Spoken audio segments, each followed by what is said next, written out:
लियारी के इलाके खड्डा मार्केट यकूब शेरावाला रोड की गली नंबर 1-7 में टेढ़ी होने वाली 6 मंजिला इमारत मकीनों के लिए खौफ का इलामत बन चुकी है। अवाम ने इमारत फौरी गिराने का मुतालबा कर दिया है। रिजवान अहमद की रिपोर्ट देखिए।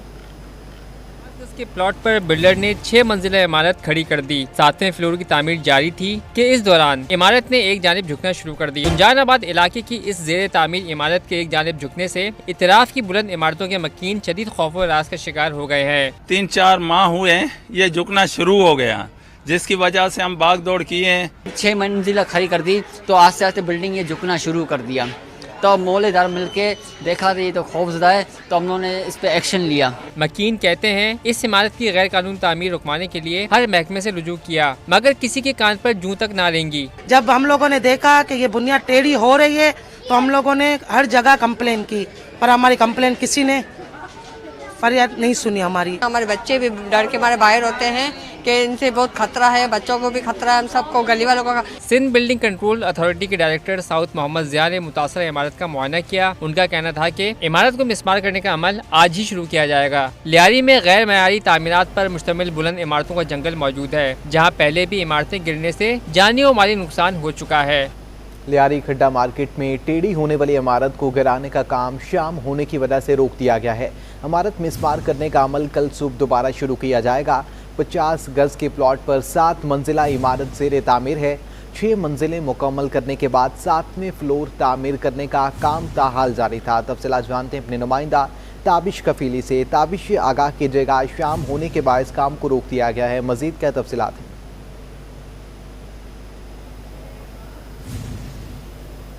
जी बिल्कुल, ये इमारत जो है लियारी खड्डा मार्केट में थी और ये इमारत जो है ज़ेर तामीर थी। 6 मंजिलें मुकम्मल हो चुकी, 7वीं मंजिल की तामीर जारी थी। इस दौरान ये इमारत जो है टेढ़ी हुई, जिसके बाद इसको जो है SBCA ने दौरा करने के बाद गिराने का फैसला किया गया। आज काम आगाज़ हुआ था, ताहम अब जो है शाम होने के बाद से काम रोक दिया गया है। अब कल सुबह जो है यकीन उम्मीद की जा रही है काम दोबारा आगाज़ होगा। हमारे साथ मौजूद है जो इस इमारत के साथ मौजूद रहायशी हैं, अब्दुल रशीद, इनसे जानते हैं। अब्दुल रशीद साहब बताइएगा मुझको कि ये कितना अर्सा से इमारत तामीर की जा रही थी? इनको ज़्यादा में ज़्यादा 7 महीने हुए हैं। वो भी जब बुनियाद डाल रहे थे उस टाइम पे बुनियाद भी नाकस थी, पानी था खड्डों के अंदर, कचरा था। तो उनको हम लोगों ने बताया कि भाई बिल्डिंग है, अगर आपको बड़ी बनानी है तो बुनियाद आप मजबूत करें। तो उन लोगों ने बताया कि नहीं, हम लोग 3 मंजिला बनाएंगे अपनी फैमिली के लिए। तो हम लोग जो है बोला ठीक है। कितने अरसे से आपको दिख रही है तिरछी होते हुए? कितना अरसा हुआ इसको दिखते हुए? इसको ये 3रा महीना चालू है। तिरछी होते? हाँ, तिरछी होते हुए ये 3रा महीना चालू है। और हम लोगों ने ये कोशिश की है इसके पीछे कार्रवाई के लिए, तो उसको हम लोगों को 2 महीने हुए। जी बिल्कुल, 2 माह से जो है वो इलाका मकीन जो है वो इस बारे में कोशिश कर रहे थे कि हमारा 3 महीने हुए तकरीबन तिरछी होते हुए, टेढ़ी होते हुए, और 2 महीने से इलाका मकीन कोशिश कर रहे थे और गुज़िश्ता रात इनकी कोशिशें कामयाब हुई और उसके बाद इमारत को गिराने का आज SBCA ने दौरा किया और गिराने का अमल शुरू किया गया। ताहम अब जो है शाम होने के बाद इस काम रोक दिया गया और उम्मीद की जा रही है कल सुबह जो है वो इस इमारत को मिसमार करने का काम दोबारा शुरू किया जाएगा। अच्छा, ताबिश आगाह कीजिएगा, जिस तरह आगाह किया गया है कि 50 गज के प्लॉट पर 7 मंजिल का जो है वो काम जारी था, 6 मंजिलें तो पहले ही मुकम्मल कर ली गई थी, क्यों वक्त पर नोटिस नहीं लिया गया?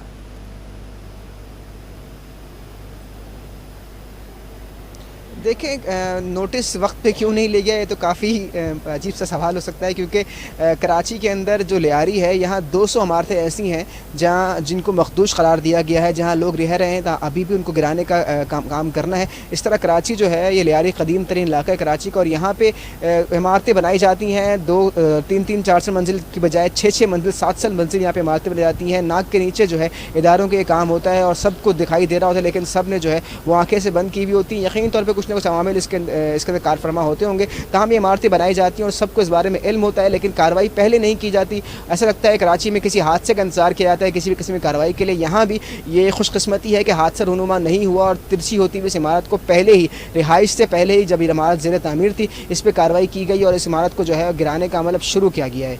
जी ठीक है, सवाल करना हमारा हक है और नोटिस लिया गया है। बहुत शुक्रिया आपका ताबिश कफील।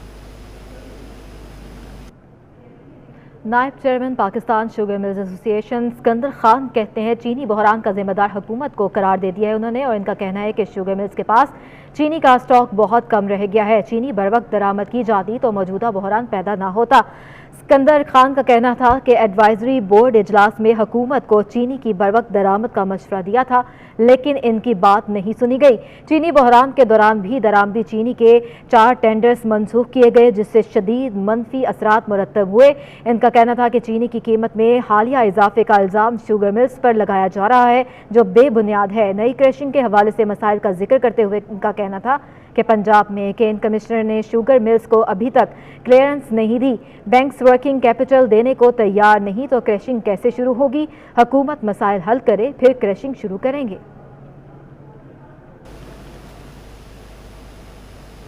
चीनी की कीमतों पर विफाक और सिंध आमने सामने आ चुके हैं। मुजम्मिल असलम बोले, सिंध हुकूमत विफाक से मदद मांग रही है, ना ही सनतें खोल रही है। बोले, विफाक के पास अगले 22 रोज़ और शुगर मिल्स के पास 80,000 टन चीनी के ज़खायर मौजूद हैं।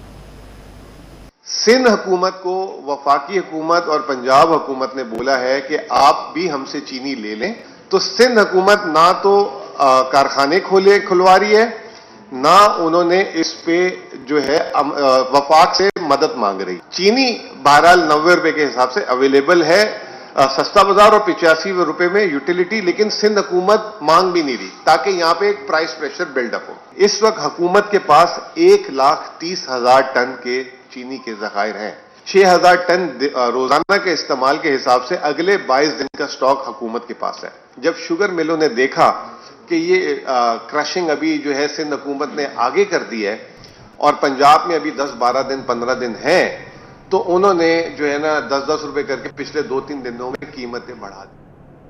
वज़ीर इत्तला सिंध सईद गनी ने न्यूज़ कॉन्फ्रेंस करते हुए कहा कि सिंध में PTI और इनके इत्तेहादी चौधरी ग्रुप की शुगर मिल्स हैं। सिंध में आसिफ जरदारी की कोई शुगर मिल्स नहीं। 3 बरसों में चीनी, गंदम, पेट्रोल, डॉलर, अद्वियात और LNG की कीमत में इजाफा करके हज़ारों अरब रुपए पाकिस्तानियों की जेबों से निकाले जाते हैं। कोई पूछने वाला नहीं। इमरान खान की नालायकियों की सज़ा अवाम भुगत रहे हैं। मजीद क्या कहा, आपको सुनवाते हैं। जो वजीर आके बैठता है कि कहता है जी वो सिंध में जरदारी साहब की मिले हैं, मैं आपके सामने वजाहत के साथ दोबारा कह रहा हूं, बार बार कह चुके हैं कि आसिफ अली जरदारी साहब की एक भी शुगर मिल नहीं है। हाँ, सिंध में कुछ शुगर मिलें PTI के रहनुमाओं की जरूर है। सिंध में एक शुगर मिल PTI के इत्तेहादी चौधरी बरादरान की जरूर है। ये सारी की सारी जो सूरत हाल पैदा हुई है, चीनी की हो, गंदम की हो, पेट्रोल की हो, LNG की हो, दवाइयों की हो, डॉलर की हो, ये इनकी नालायकी और नाअहली की वजह से है। इमरान खान की हुकूमत की नालायकियों की सजा, नाअहलियों की सजा इस मुल्क के करोड़ों लोग भुगत रहे हैं। पेट्रोलियम मसनूआत और बिजली के बाद अब आवाम पर एक और बोझ डालने की तैयारी है। 8 नवंबर से दूध 10 रुपये फी लीटर महंगा कर दिया जाएगा। डेयरी फार्मर्स ने 2 माह बाद दूध मजीद 30 रुपये महंगा करने का इंदिया भी दे दिया। पेट्रोलियम मसनूआत महंगी हुई तो सब कुछ महंगा हो गया। मिडिल मैन एसोसिएशन ने 8 नवंबर से 1 लीटर दूध 10 रुपए महंगा करने का ऐलान कर दिया। अब शहर कायद में 1 लीटर दूध 144 रुपए में मिलेगा। LNG दूध की कॉस्ट ऑफ प्रोडक्शन बढ़ गई है, उसकी बुनियाद पर मिडिल मैन एसोसिएशन की जानिब से इजाफा किया गया। अभी डेयरी फार्मर्स एसोसिएशन ने कोई डिसीजन नहीं लिया अपने तौर पर। डेयरी फार्मर्स ने भी साफ कह दिया कि मिडिल मैन के साथ खड़े हैं। पैदावारी लागत इतनी बढ़ गई है कि इजाफा करना नागुज़ीर हो गया है। Sadar dairy and cattle farms association Shakir Umar ने ये भी कहा कि अभी अवाम को सहूलत दी है। वैसे तो 1 लीटर दूध 40 रुपए महंगा होना था, अब 2 माह बाद दूध मजीद 30 रुपए महंगा कर दिया जाएगा। ये पानी सर से गुजर चुका था, तो मिडिल मैन एसोसिएशन ने इजाफे का फैसला किया होगा। BCF पाकिस्तान ने इस दूध की कीमतों में जो इजाफा मिडिल मैन की जानिब से किया गया है, इसकी हिमायत का फैसला हमने किया। शाकिर उमर गुज्जर ने मजीद कहा कि विफाकी हुकूमत की पॉलिसियों की वजह से हर कोई परेशान है। अगर दूध की कीमत ना बढ़ाई जाती तो दूध का कारोबार करने वाले मजीद कम हो जाते। आटा, घी, चीनी और दीगर अशियाई खुरनोश के बाद दूध की कीमतों को भी पड़ लग गए। डेयरी फार्म्स ने दूध की कीमत 10 रुपये फी किलो बढ़ाने का ऐलान कर दिया। बाड़ा मालिकान कहते हैं कि कीमतें बढ़ाना मजबूरी है, महंगाई की वजह से गुजारा करना मुश्किल हो गया है। आदिया नाज की रिपोर्ट देखते हैं। पेट्रोल महंगा, आटा, चीनी, घी और तेल भी महंगा। ऐसे में डेयरी फार्मर्स कैसे पीछे रहते। दूध की कीमत में अचानक 10 रुपए फी किलो इजाफा कर दिया। शहरी परेशान हैं, जबकि बाड़ा मालिकान अपनी मजबूरियां सुनाते नजर आ रहे हैं। कहते हैं अखराजात बढ़ते ही जा रहे हैं। 6 माह कबल चारे का जो थैला 6 से 700 रुपए में मिलता था, अब 14 से 1500 रुपए का हो गया है। बाड़े का माहाना किराया लाख रुपए है। बिजली पानी के बिल अलग। गुजारा करें तो कैसे करें। ये लाखों रुपया किराया है। एक कुंडे का 1000 रुपया 1200 रुपया भरना पड़ेगा। एक कुंडे का सिर्फ एक जानवर उसमें बांधेंगे। यही नहीं, बाड़े में मौजूद जानवरों की देखभाल के लिए मुलाजिमीन के अखराजात अलग। जानवरों का मेडिकल भी जरूरी। पहले मुलाजिमीन 1000-1200 रुपए ले लेते थे, अब 2000 देना पड़ते हैं। 6 माह पहले जो दवा 45 रुपए की थी, अब 160 रुपए में मिलती है। इसीलिए बाड़ा मालिकान दूध की कीमतें बढ़ाने पर मजबूर हैं। बिल्कुल जी मैडम, ये भी महंगा हो गया है। इसको ये जख्म हो गया है, इसकी वजह से इसको लगा रहे हैं। मुल्क में बढ़ती महंगाई ने अवाम का जीना दो भर कर दिया है। ऐसे में दूध की कीमतों में इजाफा अवाम के लिए मजीद मुश्किलात का बाइस बनेगा। मुल्क में महंगाई का जिन बेकाबू हो चुका है। शहर कायद में टमाटर ने डबल तो मटर ने ट्रिपल सेंचुरी मुकम्मल कर ली है। दीगर सब्जियों की कीमतें भी बेकाबू हो चुकी हैं। सब्जियों की कीमतों में होशरुबा इजाफे ने शहरियों को हैरान और परेशान कर दिया। पेट्रोल, आटा और चीनी की कीमतों के मुकाबले में सब्जियां बाजी ले गईं। साल इस्तेमाल होने वाला टमाटर फी किलो 200 रुपए तक पहुंच गया। मौसम सरमा की मशहूर सब्जी मटर भी फी किलो 350 रुपए तक पहुंच गई। 1000 का नोट लेकर आए और 2 किलो प्याज 2 किलो टमाटर लेके घर जाने 1000 रुपए दे दें। शहरियों ने तंज किया कि अब सब्जियों को फ्रेम करने के बाद देगची में उबाल कर खाएंगे। सब्जी की तस्वीर लेके अपनी हांडी में डाल के पानी डाल के उबाल के और उस पानी में रोटी खा लो, बाकी सब्जी तो खरीदने की नहीं रही। शहरी कहते हैं कि वज़ीर-ए-आज़म का रिलीफ पैकेज और महंगाई पर नोटिस आवाम के साथ मजाक के सिवा कुछ नहीं। रिलीफ और नोटिस के बाद महंगाई मजीद बढ़ जाती है। कैमरामैन इमरान के हमरा बसीम इफ्तिखार, सिटी 21 न्यूज़। बढ़ती हुई महंगाई से कराची में सुबह सवेरे सड़कों पर निकलकर रोजगार की तलाश करने वाले मेहनत कशों का घर भी मुखय्यर हजरात की खैरात पर चलने लगा। मेहनत कश हुकूमत को बद्दुआएं देने लगे। कहते हैं अब खुला जहर दे दो या गोली मार दो, हमारी गुजर बसर मुश्किल हो गया है। आज़ाद नहड़ियों की रिपोर्ट देखते हैं। आएगा इमरान, बनेगा नया पाकिस्तान। मारूफ गुलकार अताउल्लाह खान ईसा खेलवी के इस गाने पर नाचते सड़कों पर बैठकर रोजगार की तलाश करने वाले मेहनत कश भी कई उम्मीदें लगाकर बैठे थे, लेकिन बढ़ती हुई महंगाई ने इनकी जिंदगी भी अजीरन बना दी है। कराची के ये मेहनत कश सुबह सवेरे रोजगार की तलाश में निकलकर शहर के मुख्तलिफ सड़कों पर इस आस में बैठे रहते हैं कि इनको हक हलाल कमाने के लिए कोई रोजगार मिल जाएगा। बढ़ती हुई महंगाई से परेशान ये मेहनत कश अब सिर्फ इमरान खान को बद्दुआएं ही देते हैं। जब से इमरान खान आया है, इमरान खान की गवर्नमेंट आई है, बहुत महंगाई हुई है। हमारी मजदूरों की सबकी दुआ है इमरान खान का बेड़ा गर्क हो जाए। 1200 दिहाड़ी है, वो कभी लगता है कभी नहीं लगता है। महंगाई है, रोजगार न मिलने से मेहनत कश जिंदगी से तंग आ गए हैं। कहते हैं गोली मार दो या जहर खिला दो और कोई हल नहीं। वो सब्सिडी आप दे दो, पेट्रोल वालों को दे दो, पेट्रोल को नीचे लाओ। ये मैं आपको एक राय दे रहा हूँ, अल्लाह के वास्ते रहम करो आम के ऊपर, इतना जुल्म नहीं करो। मरना सबको है, आप भी मरोगे। पेट्रोल आज कल 10 रुपए और चढ़ा दिया। हम लोग बच्चों को जहर दे दे मार दे तो इमरान खान खुश हो जाएगा। शहर की सड़कों पर बैठे मेहनत कशों का मजीद कहना है कि मुल्क में बढ़ती हुई महंगाई पर काबू पाने का वाहिद हल मौजूदा सरकार से निजात दिलाना है। कैमरामैन सज्जाद रईस के हमरा, आज़ाद नहड़ियो, सिटी 21। पूरा घोट में वाक़े निजी स्कूल में ख़वातीन वॉशरूम एरिया में खुफिया कैमरों का मामला। असिस्टेंट कमिश्नर ने स्कूल को पुलिस की मौजूदगी में सील कर दिया। इंक्वायरी कमेटी ज़राए के मुताबिक प्रिंसिपल को ओहदे से हटाकर चंद रोज में स्कूल तदरीस के लिए खोल दिया जाएगा। में दी हैरिक्स स्कूल के वॉशरूम में खुफिया कैमरे के इंकशाफ ने तहलका मचा दिया। खातून टीचर की शिकायत पर महकमा तालीम की टीम ने छापा मारकर कैमरा बरामद किया और उस स्कूल की रजिस्ट्रेशन मुअत्तले ने तूल पकड़ा तो इंतजामिया भी हरकत में आ गई। असिस्टेंट कमिश्नर गुलजार हिजरी ने स्कूल की इमारत को सील कर दिया। उनका कहना था कि महकमा तालीम की सिफारिश पर इमारत को सील किया है, मजीद तहकीकात महकमा तालीम ही करेगी। फिर डीजी स्कूल प्राइवेट एजुकेशन जो है, उन्होंने एक लेटर लिखा हमारे डिप्टी कमिश्नर साहब को। उन्होंने कहा कि जी हमने इंक्वायरी की है और इसको आप सील करें। तो अभी तो जो है कि हम सिर्फ जो है कि उसकी एजुकेशन की रिक्वेस्ट पे हम इसको सील करने आए हैं। डेफिनेटली इस पे एक थारो इंक्वायरी भी होगी और एजुकेशन डिपार्टमेंट इन्वॉल्व है सारा उसमें, और वो फर्दर जो भी होगा इंशाल्लाह फिर उस पर हम अमल दरामद करेंगे। मामले पर इलाका मकीन और तलबा के वालिदैन भी बोल पड़े। कहा कि हर 2-3 महीनों बाद खातून असातिज़ा स्कूल छोड़ देती थी। जरूर ऐसा कोई मामला है, तहकीकात की जाए। प्रिंसिपल को तो यहाँ होने ही नहीं चाहिए, किसी कीमत के ऊपर भी यहाँ हम लोग बर्दाश्त नहीं करेंगे अब प्रिंसिपल को, क्योंकि हमारे बच्चे, हमारी बच्चियाँ और उसका जो बिहेवियर रहा है रेजिडेंट्स के साथ, हम किसी कीमत के ऊपर भी ना इन प्रिंसिपल को बर्दाश्त नहीं करेंगे यहाँ पर। ये पहले यूनियन जो थी उन लोगों ने ऑब्जेक्शन नहीं किया, इसने बोला कि चैपल के बच्चों के लिए अच्छा कर रहा हूँ, लेकिन ये तो अब चैपल के बच्चों और उनके फैमिलीज की इज्जत के लिए मसला बन गया है। महकमा तालीम की सिफारिश पर FIA साइबर क्राइम की टीम की जानिब से भी मामले पर मजीद तहकीकात की जा रही है। अशिया खुरनोश और पेट्रोलिंग मसनूआत की कीमतों में इजाफे से आवाम परेशान है, जबकि गैस बहरान ने भी शहरियों को तंग कर रखा है। SSGC ने 24 घंटों के लिए CNG की बंदिश का फैसला कर लिया। कि तूफान और पेट्रोलियम मसनूआत की कीमतों में इजाफे से अवाम पहले ही परेशान है। CNG की बंदिश ने भी शहरियों को तंग करके रख दिया। एक बार फिर 24 घंटों के लिए CNG गैस की बंदिश का फैसला कर लिया, जिसकी वजह घरेलू सारिफीन की सहूलत करार दी। इतवार की सुबह 8 बजे से CNG स्टेशन को गैस की फराहमी मुअत्तल कर दी जाएगी और सारिफीन एक बार फिर परेशानी में मुब्तला हो जाएंगे। जो भी सब्सिडी देना है तो पेट्रोल पे तो हर चीज सस्ती हो जाएगी। ये अनाड़ी है, वजीर आजम नहीं है, अनाड़ी है। कुछ कोई भी रिलीफ नहीं है, ये सारा झूठ बोलता है।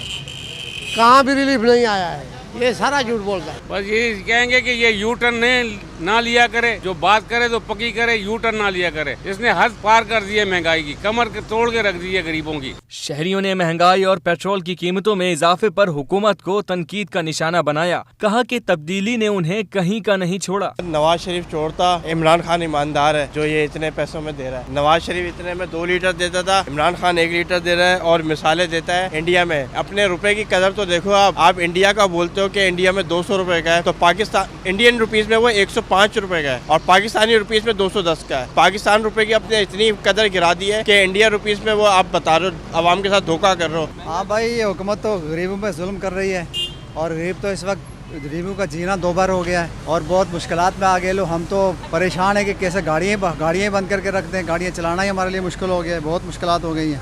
अल्लाह इनको हिदायत अता करे। गैस के मसाइल और पेट्रोल समेत अशिया खुरनोश की आसमान से बातें करती कीमतें शहरियों के लिए एक के बाद एक चैलेंज के तौर पर सामने आ रही हैं। कैमरामैन इमरान अहमद के साथ वसीम इफ्तिखार, सिटी 21।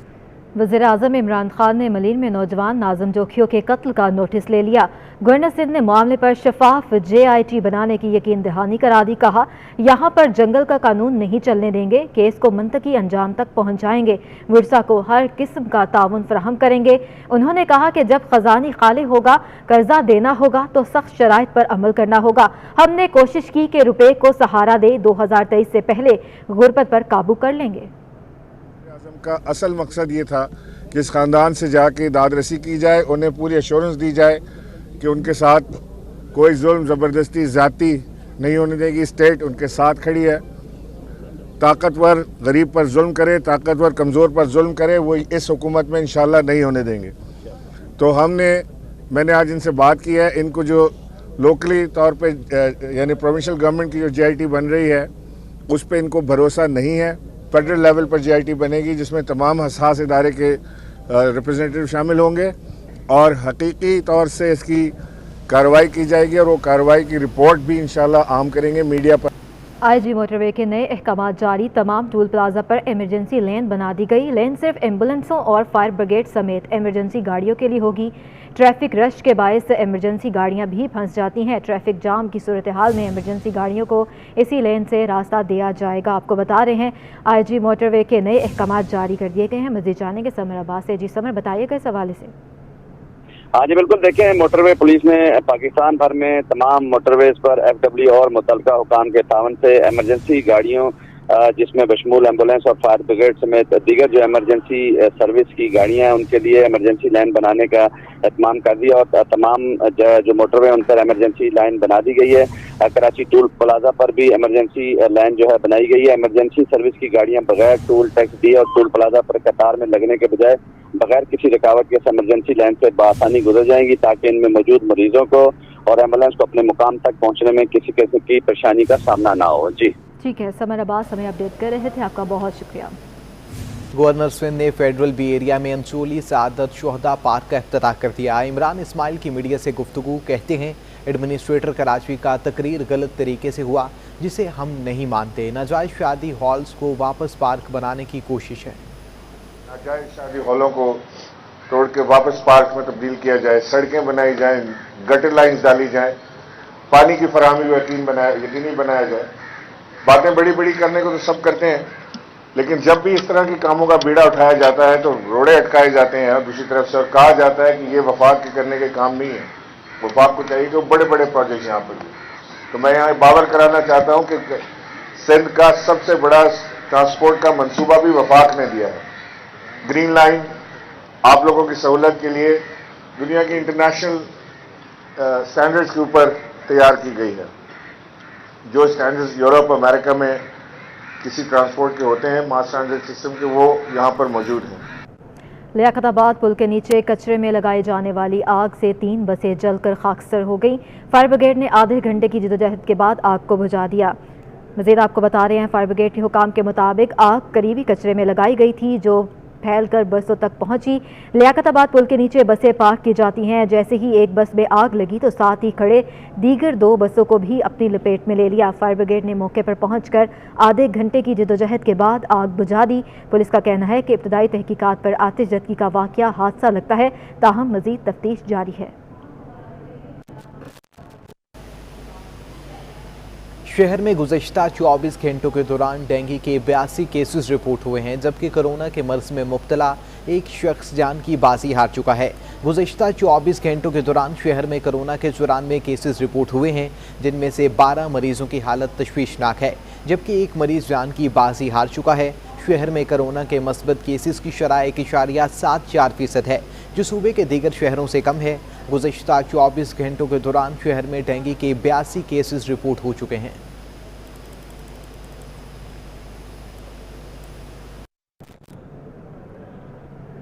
महकमा सेहत में कोरोना वैक्सीन लगाने के लिए 6 माह के कॉन्ट्रैक्ट पर 750 वैक्सीनेटर सेंटर्स की भर्तियां करने का फैसला। माहाना तनख्वाह 25,000 रुपये दी जाएगी। सिंध के 30 अजला में भर्तियां की जाएंगी। कॉन्ट्रैक्ट पर भर्ती वैक्सीनेटर्स का माहाना 30,000 तनख्वाह अदा की जाएगी। आपको बता रहे हैं, महकमा सेहत में कोरोना वैक्सीन लगाने के लिए 6 माह के कॉन्ट्रैक्ट पर 750 वैक्सीनेटर्स की भी भर्तियां करने का फैसला किया गया है। माहाना तनख्वाह 25,000 रुपये दी जाएगी। मजीद इस सवाल से जानेंगे, आज़ाद नेहड़ियों हमारे साथ मौजूद हैं। जी आज़ाद, बताइएगा। जी बिल्कुल, सरकार ने महकमा सेहत में कोरोना वैक्सीन लगाने के लिए आर्जी बुनियादों पर 750 वैक्सीनेटर भर्ती करने का फैसला कर लिया है। इस हवाले से वज़ीर सिंध ने मंजूरी दे दी और महकमा सेहत ने बाज़ाब्ता तौर पर भर्तियां करने का फैसला किया। ये 750 वैक्सीनेटर आर्जी बुनियादों पर भर्ती किए जाएंगे और उनको माहाना तनख्वाह जो है वो 30,000 रुपये अदा की जाएगी। इनकी भर्तियां 6 माह के लिए यानी कॉन्ट्रैक्ट बुनियादों पर की जाएगी। ठीक है, आज़ाद नेहरियो हमें अपडेट कर रहे थे, आपका बहुत। कारोबारी हफ्ते का आखिरी रोज इंटरबैंक में डॉलर की कदर में 11 पैसे मजीद कमी हो चुकी है। डॉलर 170 रुपये से भी नीचे आ चुका है। इंटरबैंक में ट्रेडिंग के दौरान डॉलर मजीद सस्ता हो गया। कारोबारी हफ्ते के आखिरी रोज इंटरबैंक में डॉलर की कदर में 11 पैसे कमी हो गई। फॉरेक्स डीलर्स के मुताबिक डॉलर 170 से कम होकर 169 रुपये 90 पैसे का हो गया।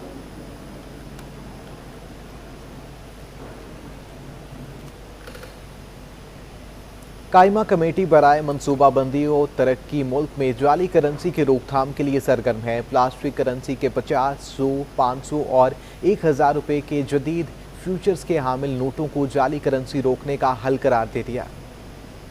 मुल्क में जाली करेंसी की रेल पेल, जालसाजों के मंसूबे नाकाम बनाने के लिए कायमा कमेटी बराए मनसूबाबंदी और तरक्की सरगर्म। जदीद फीचर्स की हामिल प्लास्टिक करेंसी नोटों से जाली करेंसी का रास्ता रोकने का मंसूबा तैयार कर लिया। चेयरमैन कायमा कमेटी बराए मनसूबाबंदी और तरक्की सेनेटर सलीम मांडीवाला की ज़ेर सदारत इजलास हुआ, जिसमें जाली करेंसी की रोकथाम के हवाले से बातचीत की गई। इजलास में पेशावर यूनिवर्सिटी के शोबा फाइन आर्ट्स की जानिब से तैयार करदा प्लास्टिक करेंसी नोट्स भी शामिल किए गए। इनमें 50, 100, 500 और 1,000 रुपए के जदीद प्लास्टिक नोट शामिल हैं। सेनेटर सलीम मांडीवाला का कहना है कि पाकिस्तानी जाली करेंसी की शिकायतों में बेतहाशा इजाफा हो गया है। स्टेट बैंक को काफी अर्से से प्लास्टिक करेंसी लाने का कहा गया, जबकि इस हवाले से मरकजी बैंक भी काम करता रहा है। सलीम मांडीवाला का कहना है कि बैरून मुमालिक भी पाकिस्तान की जाली करेंसी इस्तेमाल होने की शिकायत मौसूल हुई है। जाली करेंसी के खात्मे के लिए ऐसी करेंसी लाना होगी जिसका डुप्लीकेट बनाना नामुमकिन हो।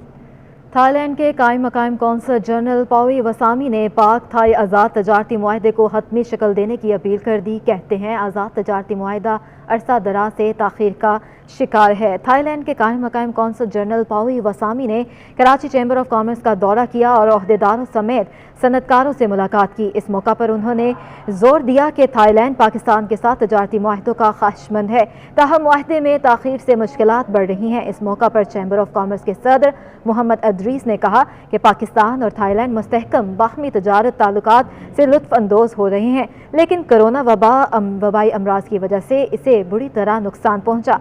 उन्होंने इस बात पर जोर दिया कि कराची और थाईलैंड के ताजर बरादरी के दरमियान रवाबित को आसान बनाकर मुतवाज़न बनाना होगा। खबर शामिल करेंगे एक स्टॉक मार्केट से। पुराना ट्रेडिंग सिस्टम वापस आने पर एक स्टॉक मार्केट के सरमायाकार एक बार फिर सरगर्म हो गए। एक हफ्ते में 100 इंडेक्स में 1111 पॉइंट्स का इजाफा रिकॉर्ड किया गया। शेयर्स की कीमत बढ़ने से सरमायाकारों को 143 अरब रुपए का फायदा हुआ। स्टॉक मार्केट में पुराने ट्रेडिंग सिस्टम की वापसी पर कारोबार चमक गया। पूरा हफ्ता सरमायाकार सरगर्म और शेयर्स की खरीदारी करते नजर आए। रिपोर्ट के मुताबिक गुज़िश्ता हफ्ते के दौरान 100 इंडेक्स में 1111 पॉइंट्स का नुमाया इजाफा हुआ और इंडेक्स 47,296 की सतह पर बंद हुआ। नए ट्रेडिंग सिस्टम की आर्जी मौतली तो मार्केट में तेजी का सबब बनी ही। सऊदी अरब से पाकिस्तान को 4 अरब 20 करोड़ डॉलर का पैकेज मिलने के बाद रुपए की कदर में बेहतरी को भी सरमायाकारों ने मुस्बत लिया। सरमायाकारों की जानिब से हफ्ते में 76 अरब रुपए मालियत के 2 अरब 14 करोड़ शेयर्स का कारोबार किया गया। शेयर्स की कीमत बढ़ने से सरमायाकारों को 143 अरब रुपए का फायदा हुआ, जबकि मार्केट कैपिटलाइजेशन 7,953 अरब रुपए से बढ़कर 8,096 अरब रुपए हो गई। रिपोर्ट आपने मुलाहिजा की। इसी के साथ न्यूज़ स्टूडियो से अब तक के लिए